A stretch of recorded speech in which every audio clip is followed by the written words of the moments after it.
소비가 담보되지 않고는 이제 세출을 소비를 늘리기가 어려운 상황이란 말이죠. 왜냐하면 우선 급한 불은 꺼야 된다. 그래서 재정의 역할을 강력하게 하긴 하는데, 그러나 다른 한편으로는 국가 곳간 상황도 재정 건전성도 이제 함께 생각할 수밖에 없는 것이거든요. 그래서 재난지원금 문제는 현재 우리 정부의 입장은 일단 전 국민 고용보험으로 해서 고용안전망을 갖추는 것으로 하자. 그리고 이 기본소득 같은 문제는 어차피 국민들의 공감대가 만들어져야 되는 거니까 아마 학계나 정치권이나 이런 데서 활발하게 논의가 될 터이니까 정부는 우선은 하여튼 이 고용안전망을 갖추는 것, 사회안전망을 갖추는 것, 이런 쪽에 집중을 하면서 조금 더 지켜보자고 한 그런 입장입니다. 현재 정부는.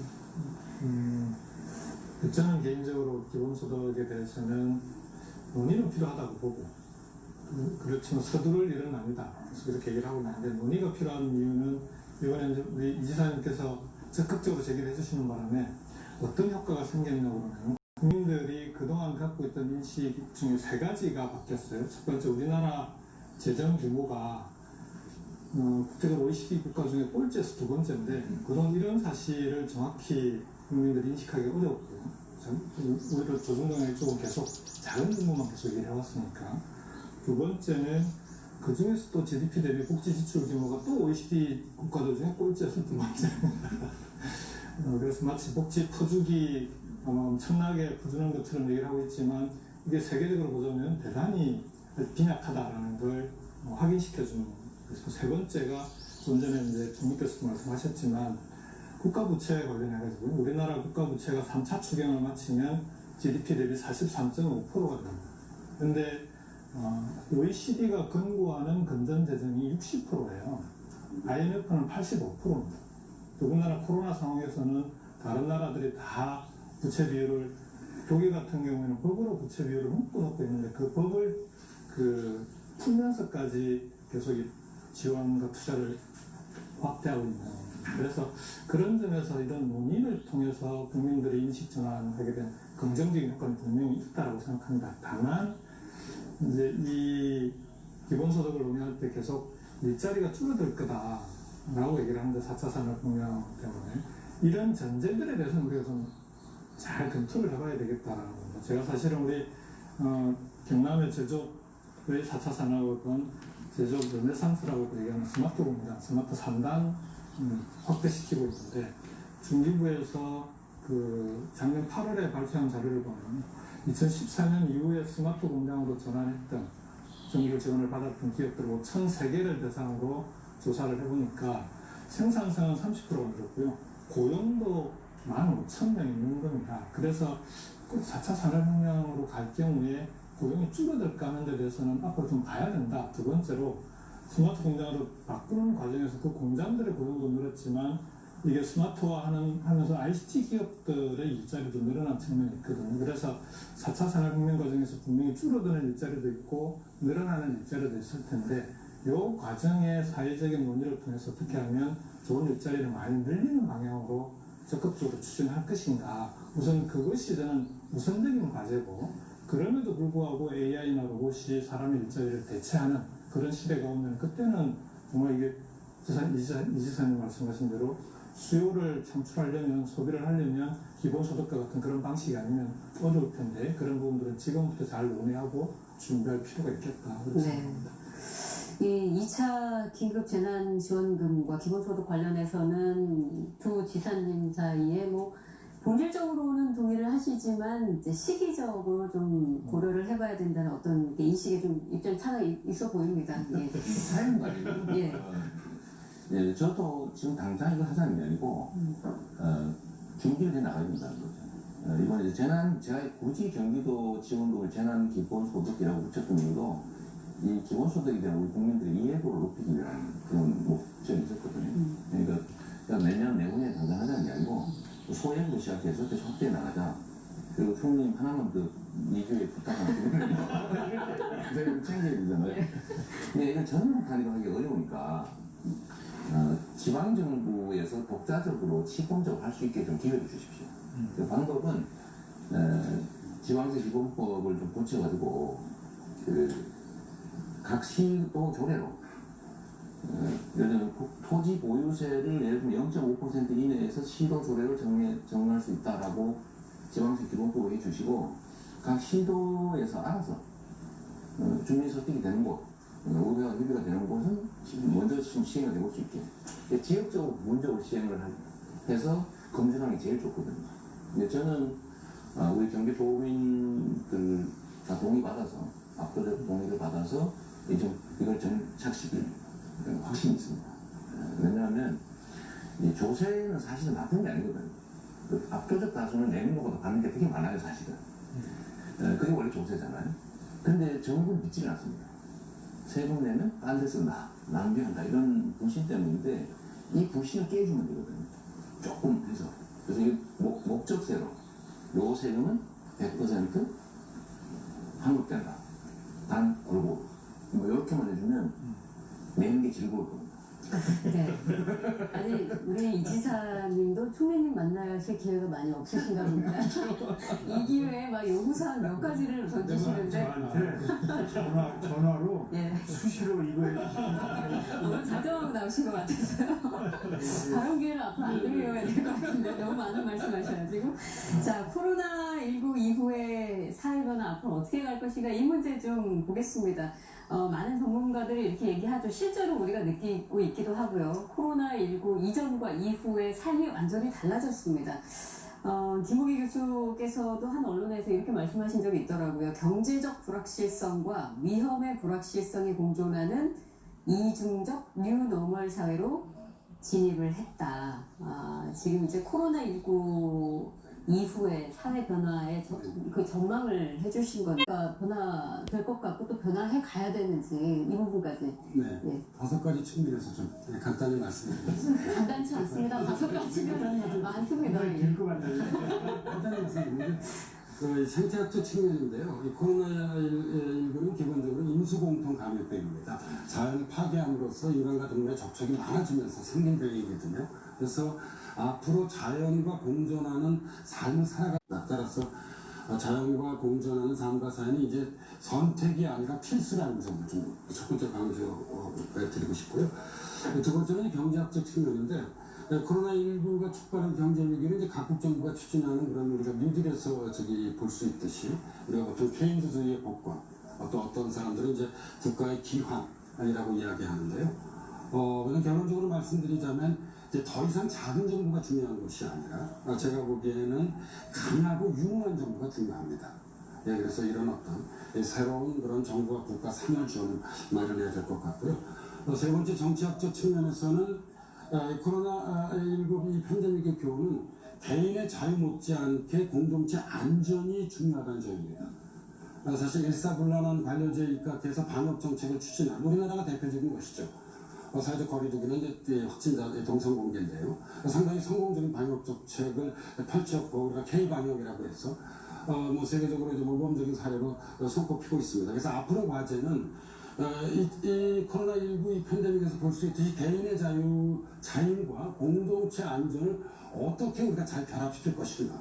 이것이 매우 중요한 그런 과제라고 생각을 하고 있습니다. 즉 개인주의와 공동체주의의 공존이 정치학적으로 매우 중요한 문제고요.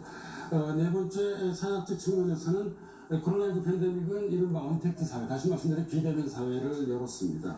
저 역시 이번 학기 줌으로 이제 강의를 하기도 했는데요. 온라인 쇼핑, 학습, 문화생활들의 세계가 열렸는데, 근데 문제는 비대면이 우리의 삶의 모든 것을 대신할 수 없습니다. 역시 사람은 그냥 직접적으로 좀 만나서 살아가야 하거든요. 네. 그래서 이제 앞으로 이런 온라인과 오프라인을 어떻게 역시 또 생산적으로 공존시키고 결합시킬 것인가가 매우 중요한 어떤 그런 우리 사회적 과제를 구성을 하고 있고요. 마지막으로 이제 국제정치학적 측면인데 우리 저기 강경화 장관님도 계십니다만 지구적 차원에서 코로나19 이 팬데믹은 이른바 탈세계화를 현재 촉진시켜 왔습니다. 그래서 저희 이 사회과학자들은 뭐 이런 이야기도 합니다. 현재 시점에서 볼 때 세계화된 유일한 것은 코로나19 대책입니다. 그리고 나머지 모든 것들은 이 세계화로부터 후퇴되어 왔다. 사실 이번 코로나19 팬데믹을 통해서 세계화가 얼마나 허약한 것인지, 동시에 우리가 글로벌 거버넌스라고 얘기하죠. 국제적 협력이 얼마나 무력한 것인지를 생생하게 체험했습니다. 그런데 문제는 이 세계화된 바이러스에는 우리가 어떻게 대응할 것인가 하면 역시 그 방법은 하나밖에 없는 것입니다. 이것이 세계화되어 있기 때문에 훼손된 글로벌 거버넌스를 새로운 방식으로 다시 재구축해내야 되는 거죠. 예. 그래서 이런 어떤 역설적 과제를 현재 이 코로나19 이 팬데믹이 우리에게 부여하는 것 같습니다. 그래서 이제 이런 측면에서 이 토마스 프리드먼 그 뉴욕타임스 칼럼니스트가 이제 코로나19 이전과 이후를 나누었는데요.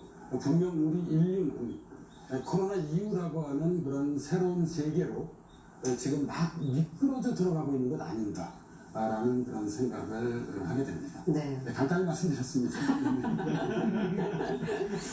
뭐 아까 비대면 사회, 언택트 사회를 잠시 언급해 주셨는데 이 코로나로 인해서 이미 그렇게 들어가고 있고 또 가속화될 것 같습니다. 이제 그런 사회가 일반적인 사회로 우리가 맞닥뜨리게 됐을 때 정부와 중앙정부와 지방정부가 또 어떤 준비를 해나가야 되는지 총리님부터 두 지사님 말씀 듣겠습니다. 디지털 전환, 아마 코로나19 이후에 우리 사회가 불가피하게 디지털 사회로 급격하게 전환될 거라고 보죠. 그러면서 또 하여튼 환경을 중시하는 풍조가 세계적으로 확산될 거라고 봅니다. 그러면 이렇게 그 변화하는 세상에 대해서 법과 제도를 정비하는 일, 그리고 또 국민들과 제대로 소통하면서 디지털 사회의 기반을 마련하는 일, 이런 일이 정부가 해야 될 중요한 일 중에 하나인 것 같고요. 또 이제 일자리를 어떻게 지킬 건가, 이 4차 산업혁명 시대에 일자리가 생기는 것도 있고 없어지는 것도 있지만 중로는 일자리가 줄어들 거다 이렇게 보고 있거든요. 그래서 어떻게 노동자들의 일자리를 지킬 것인가. 그리고 또 지금 기업들이 굉장히 어렵거든요. 왜냐하면 그 경제 활동이 안 되니까 본의 아니게 흑자 도산을 할 수 있는 무게가 많기 때문에 이런 기업들이 흑자 도산을 하지 않고 기업 활동을 유지할 수 있도록 이런 일들이 굉장히 중요하죠. 그래서 일자리 지키기, 기업 살리기, 또 사회안전망 확충, 고용안전망 확충, 물론 이제 방역과 또 국민 보건 이런 것을 챙기는 것도 기본이지만 하여튼 할 일이 너무 많은데 이런 일들은 앞서 말씀드린 코로나19 이후에 그 정부가 챙겨야 될 4대 목표, 12대 전략, 40개 과제로 축약된 이 일을 잘 실천하면서 지방자치단체와 제대로 소통하고 협력한다면 그러면 우리는 이 코로나19 이후를 제대로 대비할 수 있지 않겠나 이렇게 생각하고 있습니다. 하십시오. 알아서 아니 왜 이 부분은 서로 연구하십니까? 예. 제가 먼저 제가 모델 이제 그 비대면 사회가 되면은 미국의 이제 장하준 교수는 그렇게 설명하더라고요.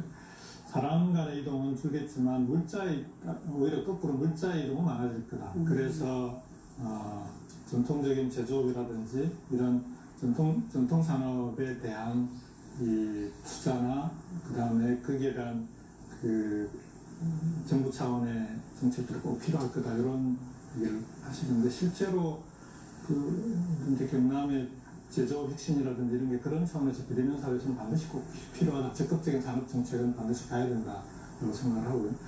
두 번째로 이제 우리 정부에서 이 포스트 코로나에 대해서 한국판 뉴딜을 추진을 해 나가고 있는데 이제 디지털 뉴딜이나 그린 뉴딜은 적극적인 산업 정책 측면에서 미래를 준비하기 위해서 반드시 필요하다고 봅니다. 특히 그린 뉴딜 같은 경우에는 요즘은 그 세계적인 다국적 기업들조차도 자기들에게 납품하려면 재생에너지 100%로 생산한 제품만 가져와라 이렇게 선언들을 하고 있거든요. RE100이라고 해서. 그래서 우리 그런 협력업체들이 한국에도 대단히 많은데 자동차 같은 경우는 BMW가 그 선언을 해버린 바람에 우리 자동차 부품 협력업체들도 빨리 전환하지 않으면 안 되는 상황이 되어버린 거죠. 그래서 이런 그린 뉴딜, 스마트 뉴딜이 미래 산업 측면에서는 대단히 중요하다고 생각하고요. 다만 정님께서 좀 전에도 일자리 걱정을 하셨는데 일자리는 사회적 논의의 결과로 얼마든지 늘려나갈 수 있는 여지가 좀 있는 거 아니냐. 그러니까 최근에 가사노동, 이게 코로나로 인해서 사람들이 밖을 못 나가니까 다 집안으로 들어와서 이제 집안에 사는 여러 가지 가사노동들이 늘어나는데 그럼 이런 가사노동에 대해서도 사회적으로 이걸 그냥 일종의 필수 노동으로 보고 여기에 대해서 대우와 보상을 어떻게 할 것인가라는 사회적 합의가 만들어진다면 일종의 기본소득이라는 취지에서 필수 노동에 대해서 일자리를 더 늘려나갈 수 있는 그런 여지들이 사회적 합의와 국가적인 대책으로 풀어나갈 수 있는 여지들이 분명히 있다. 그런 측면에서 일자리는 앞으로 여러 가지 논의를 가지고 풀어나가야 된다고 생각하고 그런 측면에서 사회적 대타협이 잘 됐으면 좋았을 텐데 앞으로도 꼭 실현이 됐으면 좋겠다고 생각하고요. 마지막으로 한 가지만 말씀드리면 균형 발전 여기를 반드시 필요합니다. 우리 이재명 지사님 경기도 또 이 균형 발전 얘기를 하면 수도권으로 경기도가 전체 묶이는 데 대해서 늘 그게 바람직하지 않다고 얘기를 하시는데 실제로 오히려 다른 지방은 더 어렵고 힘듭니다. 그래서 균형적인 국가 차원의 발전 없이는 비대면 사회 포스트 코로나 시대를 수도권의 밀집이 감염병이 얼마나 위험한가 하는 것이 지금 증명되고 있지 않습니까? 그런 차원에서 결국은 국가 차원의 균형 발전에 새로운 좀 대책이 좀 필요한 거 아니냐 그런 건의를 드려봅니다. 네. 이게 모든 문제는 사실은 경제에서 출발하죠. 전쟁조차도 다 경제적 의미 제일 크지 않습니까? 그러니까 우리가 이제 소위 포스트 코로나라고 해서 뭐 특별한 시대는 아니지만 사실은 우리가 앞으로 맞닥뜨려야 될 거는 디지털 온라인 경제의 비중이 매우 커질 거다. 이건 분명한 사실이에요.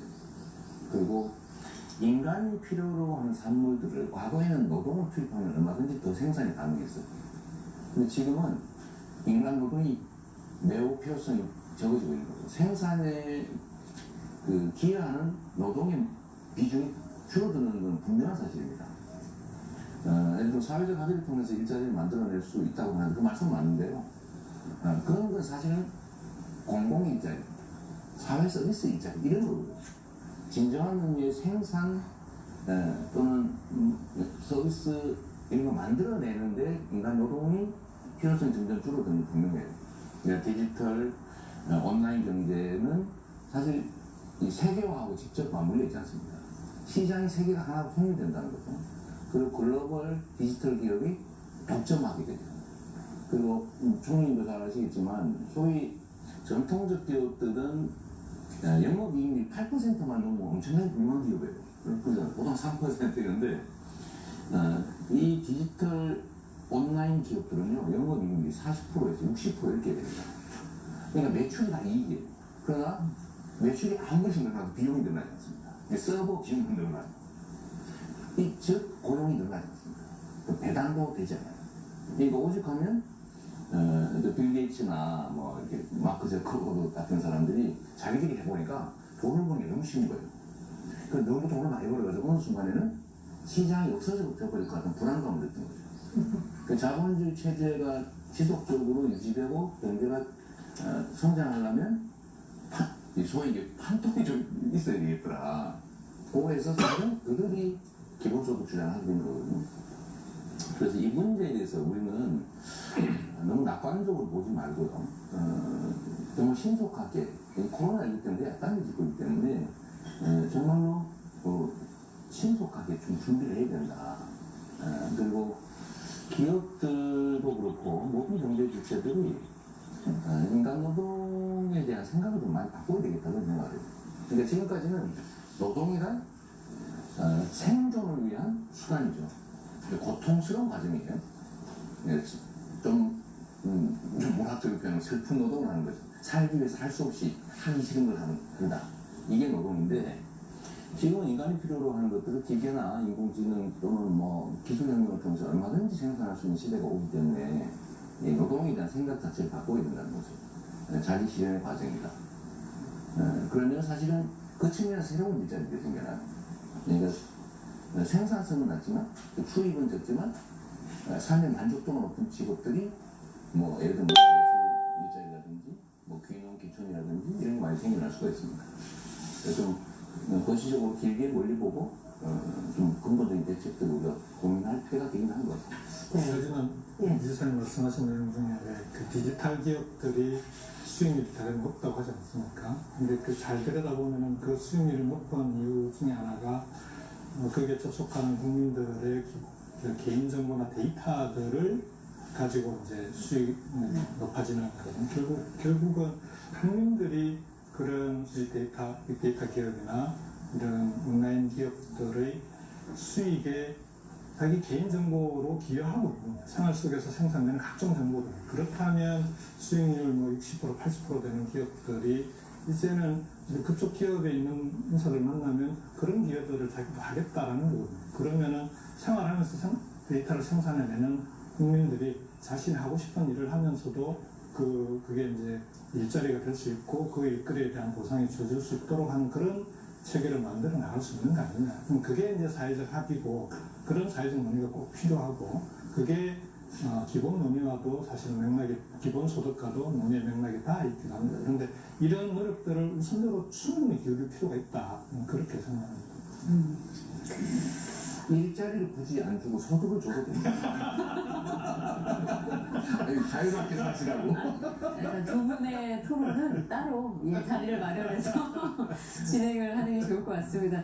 아까 이제 김우기 교수님께서도 그런 말씀 해주셨습니다. 코로나19 이후에 이 글로벌 거버넌스가 얼마나 허약한가. 갈수록 국가 간 연대가 이 코로나로 인해서 느슨해지고 탈세계화가 가속화되고 있는데 또 모순되게도 이런 바이러스 같은 데 효과적으로 대응을 또 하기 위해서는 글로벌 연대, 협력 굉장히 또 중요해지는 측면이 있거든요. 그래서 아까 좀 지적해 주신 바대로 새로운 방식의 글로벌 거버넌스를 재구축해야 한다면 어떤 방식으로 가야 될지와 그리고 그 가운데 이번 코로나 사태를 겪으면서 우리나라의 위상도 꽤 높아졌는데 우리나라는 또 어떤 역할을 할 수 있을지 이 두 가지 여쭙겠습니다. 네. 일단 비대면에 대해서 좀 말씀드리겠습니다. 아마 비대면이 가장 어려운 게 외교가 아닌가 싶습니다. 외교는 민감하고 이래서 직접 만나서 이제 문제를 풀고 이래야 되는 상황인데 그러지 못해서 상당히 답답합니다만 어쨌든 화상회의를 적극적으로 이용하고 있고 조금 최근에 외교 일정을 좀 정상화하기 시작을 했습니다. 그래서 그런 이 비대면의 한계가 분명히 있습니다. 그래서 그거를 또 비대면, 대면을 잘 조화를 이루면서 나가야 될 과제가 외교부는 특히 어려운 과제라고 말씀드리겠습니다. 김 교수님 말씀하셨듯이 탈세계화가 아마 2008년 이후에 글로벌 금융위기를 지나면서 불평등이 나라 사이에 더 심화되고 나라 안에서도 심화되고 그러면서 이제 반세계화가 좀 이 트렌드가 됐습니다. 근데 이제 코로나19로 인해서 이게 훨씬 더 심화가 됐죠. 각자 국경을 막고 우리 국민 보호한다 하는 상황이 돼버렸으니까 이제 글로벌 연대라든가 이런 거는 일단 뒤편으로 많은 나라들이 그런 생각을 하게 된 상황인데 근데 또 코로나19를 극복을 하려고 그러면은 우리나라만 안전해서는 안 되지 않습니까? 이제 전 세계가 코로나를 이젠 극복했다 이래야만 우리도 안심을 하고 이제 여러 가지 제한 조치를 풀 수 있는 그래서 그런 국제 공조가 분명히 필요하다는 것은 다 느끼고 있는데 이걸 어떻게 해야 될 것인가 기존의 다자체제가 정말 한계를 드러낸 상황에서 그렇지만 기존의 다자체제를 완전히 져버리고 새로를 만든다 하는 것은 이거는 좀 너무 이상적인 구상이라고 생각합니다. 그동안 UN이나 WHO가 국제사회에 기여한 바를 그것대로 다 평가를 해주면서 그 실현 가능한 개혁을 추진하는 것이 훨씬 그 실용적인 방안이라고 생각하고요. 우리 정부는 그 가운데서 뭐 굉장히 그 기본적으로 대외 의존도가 굉장히 강한 나라, 굉장히 그 깊은 나라이기 때문에 우리는 기본 노선이 포용적이고 개방적인 국제사회의 그런 국제 질서를 나가야 된다는 목소리를 계속 높이고 있고, 실질적으로는 아까 김 교수님 말씀하셨지만 그 능력 있는 정부, 이번을 계기로 정말 저 나라는 능력이 있다, 이런 위기 관리를 잘하고 있다는 그 몇몇 나라들이 있습니다. 아마 우리가 그 중에 탑에 달리는 것 같습니다만, 이런 능력 있는 중견 국가들의 목소리가 높아지고 있고 또 그 공간이 넓어지고 있습니다. 그래서 기존에 있었던 여러 가지 이 모임, 이런 걸 넘어서 새로운 그런 소규모의 그 나라 모임들이 이미 많이 형성이 되고 있습니다. 그래서 그런 걸 통해서 이제 능력 있는 중견국들이 쉽게 말씀드려서 이제 국제사회에 보다 더 큰 기여를 하는 그런 시대가 왔다고 생각이 됩니다. 뭐 G7의 대통령께서 초청도 받으셨습니다만 그것도 이러한 현상 중에 하나가 아닌가 싶습니다. 그래서 우리 정부로서는 하여튼 그런 기회가 있을 때마다 우리의 그 능력 또 경험을 기본으로 적극적인 목소리를 내면서 우리의 그 공간을 계속 늘려 나가야 될 것으로 생각이 됩니다. 네. 자, 모교 대화 중에 10번째 순서가 가장 좀 특별하고 좀 더 심도 있었지 않았나. 그럼에도 불구하고 시간이 좀 모자란 그런 느낌도 있습니다. 자, 오늘 이렇게 중요한 이 포스트 코로나 시대의 대한민국 또 그 과제와 전망에 대한 주제로 10차 모교 대화를 해봤는데요. 총리님께서 마무리 말씀 해주시고 진행하겠습니다. 오늘 그 10차 모교 대화에는 이렇게 스타들이 출연하셔서 모교 대화가 빛나는 것 같습니다. 바쁘신 가운데도 참석해 주신 우리 강경화 장관님, 또 김호기 교수님, 김경수 지사님, 이재명 지사님 고맙습니다. 코로나19 이후의 대한민국 또 이후의 세계가 어떻게 될지 사실은 가늠하기가 어렵고 현재로서는 정답이 없는 상황입니다. 그러나 우리가 서로 잘 소통하고 지혜를 모으고 특히 국민들을 제대로 섬기는 그런 자세를 갖고 국민들과 함께 한다면 어떤 어려움도 우리가 극복할 수 있겠다 이렇게 생각하고요. 특히 이제 경제적으로 상당히 어렵습니다만 그럼에도 불구하고 그 G20 국가들 중에 그래도 우리 한국이 비교적 경제 성장률도 양호할 것으로 예측하고 있고 위기 극복도 앞서갈 수 있을 것이라고 바라봐주고 계시기 때문에 우리 정부는 그런 국제사회의 시각들도 감안을 해서 지방정부와 힘을 합쳐가면서 또 국민 여러분을 잘 섬기면서 꼭 가장 빨리 위기를 극복하고 국민 모두가 행복한 그런 대한민국을 만들기 위해서 최선의 노력을 다하겠습니다. 지금까지는 이제 국민들의 힘으로 여기까지 왔습니다. 앞으로도 국민 여러분들께서 함께 해주시고 정부를 믿고 잘 도와주시면 정부도 제대로의 역할을 꼭 하겠습니다. 다시 한번 오늘 함께 해주신 여러분 고맙습니다. 네. 그리고 또 우리 사회자도 네. 아주 탁월하게 잘 감사합니다. 진짜 정말로 잘하시네요.